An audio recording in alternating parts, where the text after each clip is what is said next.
Hello my friends. My name is Bot Mathematician, and this is Halomancer. We are very glad to see you all again in the Guru Bashi arena.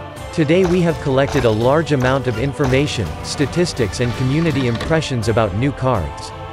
We have also prepared the final lists of top cards in different categories.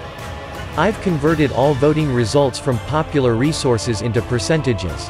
I even added some short reactions from popular streamers. We will be grateful if you learn something new and like this video. What? Let's get started with a list of new spirit cards. Each class gets a spirit, promising powerful abilities.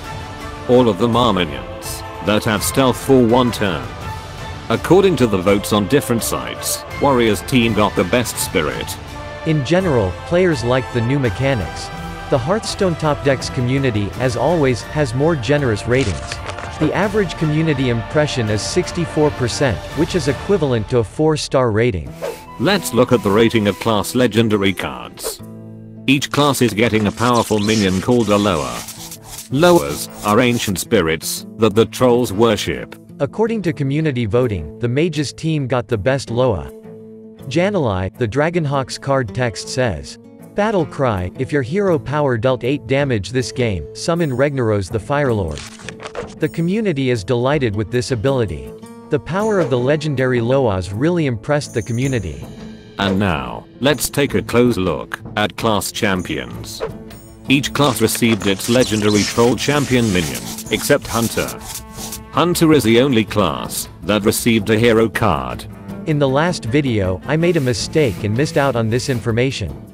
Everyone sometimes makes mistakes, and the Dr. Boom laboratory staff are no exception. Mistakes are our job. I apologize for the misinformation. It's okay. Science isn't an exact science. Legendary champions are potentially the strongest component of the new expansion. The players are very impressed with the new champions, and most of these cards are desired from packs. The average impression is 69%. The most interesting of them are Zentimo, High Priestess Jeklik and Zul'jin.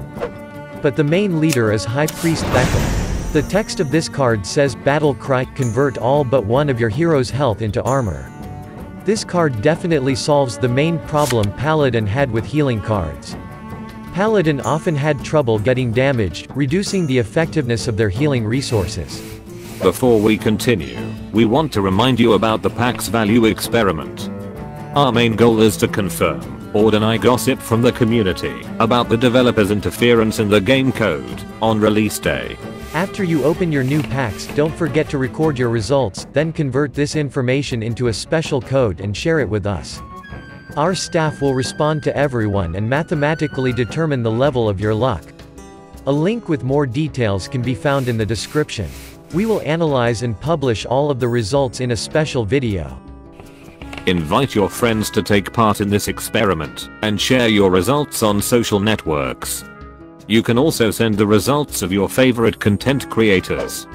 Remember, every pack is relevant. We combined the most powerful legendary cards according to the community opinion with a short rating from popular streamers. So, let's look at the top 10 most impressive legendary cards.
The absolute leader in these lists is High Priest Thekal.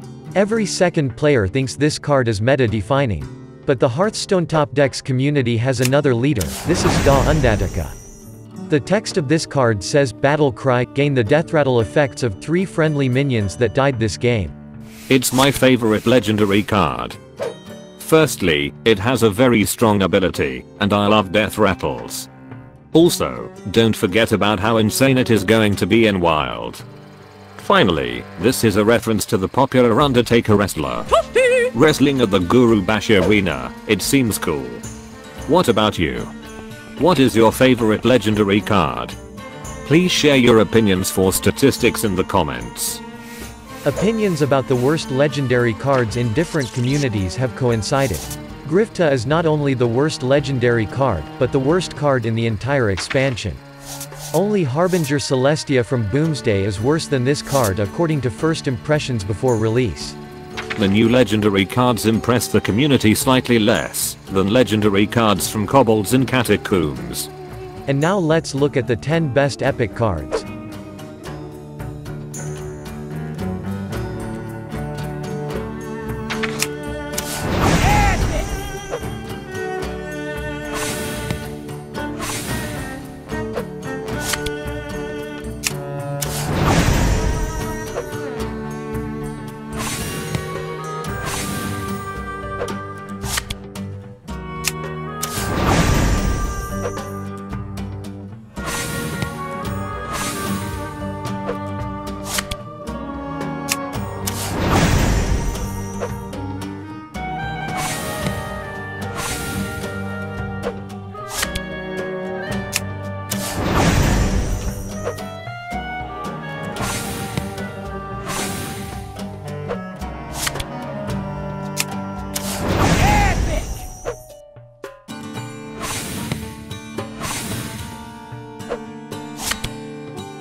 The absolute leader in these lists is Master's Call.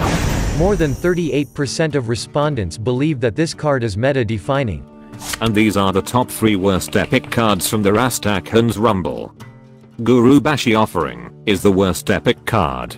According to the opinion of the community, the class that have received the best cards is Hunter.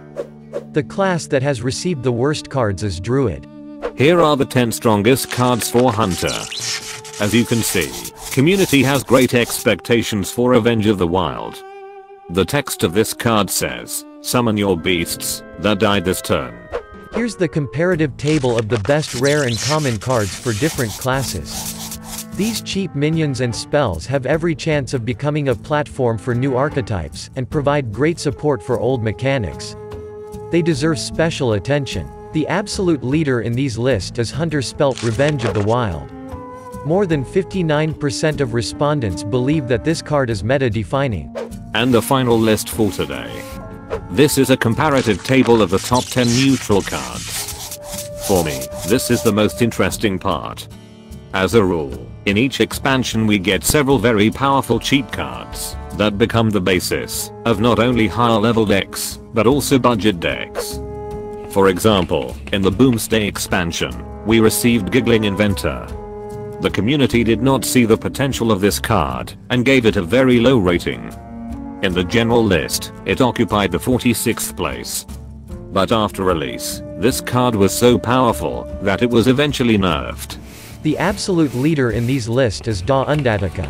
More than 46% of respondents believe that this card is meta-defining. But look at this list more closely. Do you agree with these results, or is there a card that the community underestimates? Share your opinion in the comments. It's time to summarize. The full card set impressed the community more than cards from Kobolds and the Witchwood, but slightly less than cards from the Boomsday project. On the topic of game pace, the average mana cost of all cards is 4, and don't forget, we got some cards that reduce their mana cost during the game. This indicator is not very different from other expansions. I have hope for a mid-range or late game matter.